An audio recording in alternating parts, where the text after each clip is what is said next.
आता मी तुम्हाला जी प्रश्न विचारणार आहे त्याच्या उत्तराची सुरुवात म पासून असेल हा, लक्षात ठेवा.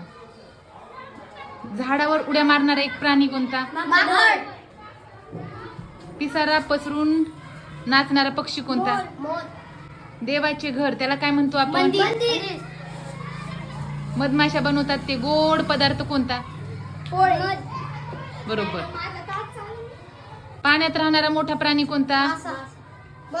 पाण्यात राहणारा मोठा प्राणी कोणता? मगर. छान. पिकणारे पिवळे धान्य कोणते? शेतात पिकणारे पिवळे धान्य कोणते? शाबास. फुलांच्या हाराला काय म्हणतात?